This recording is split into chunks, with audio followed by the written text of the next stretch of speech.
When performing a needle chest decompression, it's important to be aware of the gross anatomy of the thoracic cavity.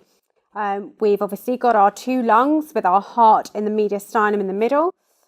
We have our nerves and our intercostal spaces with quite a vast blood supply and nervous supply running underneath each individual rib. So it's important to be mindful of that when we're placing our needle into the chest, because ideally we don't want to be hitting those nerves or those blood vessels. The indications for performing a needle chest decompression are any patient where we suspect that they have a tension pneumothorax and they have signs and symptoms of obstructive shock. These signs and symptoms could include tachycardia, which will eventually lead to bradycardia, an increased respiratory rate, an absent radial pulse, a low blood pressure, and a cool, clammy skin.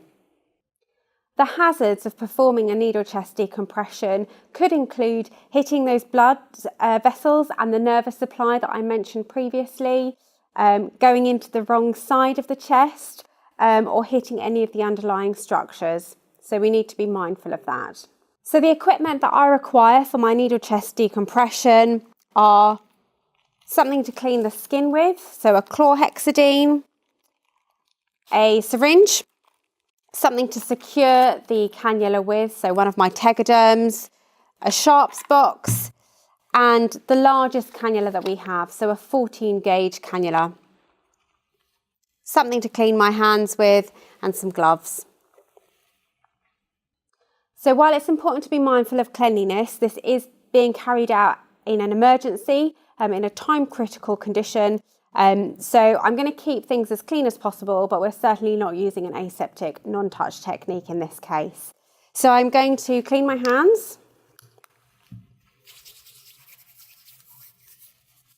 and pop my gloves on. In order to identify the site, I'm choosing the side that is the affected side, so where I believe the tension pneumothorax to be. So to identify the midclavicular point, I'm going to go from the sternal notch to the shoulder and find the halfway point there.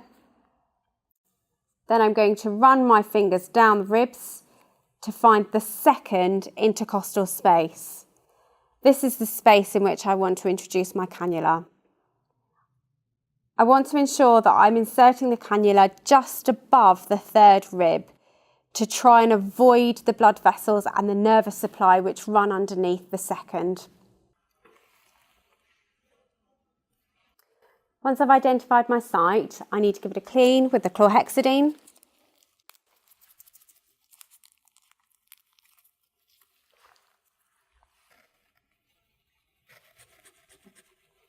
And pop that into the Sharps.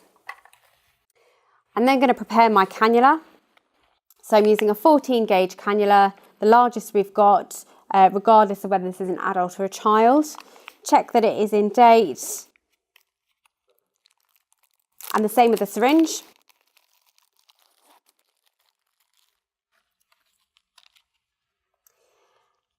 And I'm going to remove both the white cap and the luer lock from the end of the cannula, attaching it to my syringe.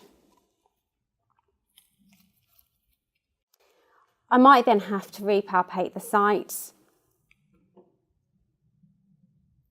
First, second intercostal rib just above the third. And I'm going to introduce my cannula at a 90-degree angle.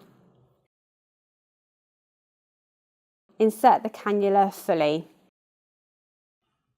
Removing both the syringe and the cannula as one unit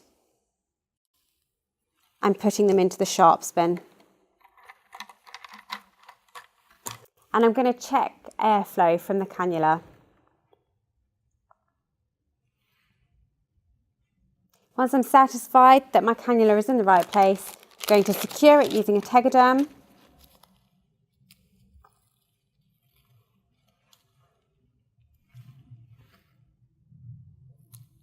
And it's important when you're securing the cannula and when you're keeping an eye on it to ensure that it's still at a 90-degree angle and that it hasn't kinked.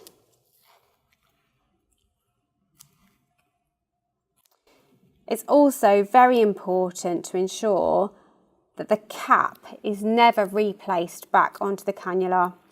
Even if I realise that I've made an error and perhaps I've put the cannula on the wrong side of the chest, we would never replace the cap. I would just ensure to redo the procedure on the other side.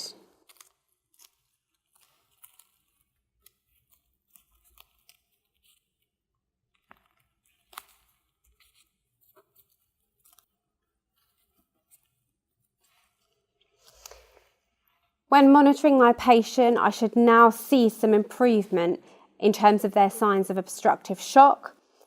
If I decide that actually this cannula hasn't been effective, or a few minutes later the patient starts to display signs and symptoms of obstructive shock again, I can put in subsequent cannulas, ensuring that I always go lateral to the first.